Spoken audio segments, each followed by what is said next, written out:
Another tempered glass I got was for the Samsung Galaxy S8 Plus model, which these ones have slightly less curve than the S8s and also the S7 edges.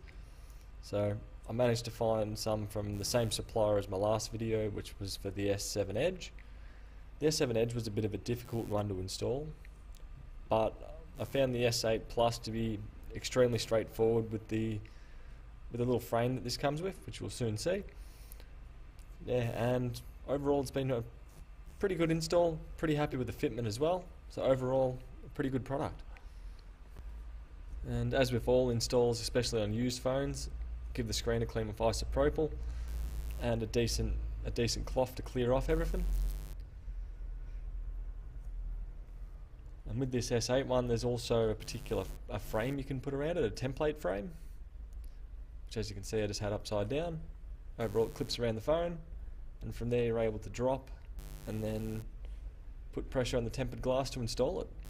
Overall a very straightforward, easy fit.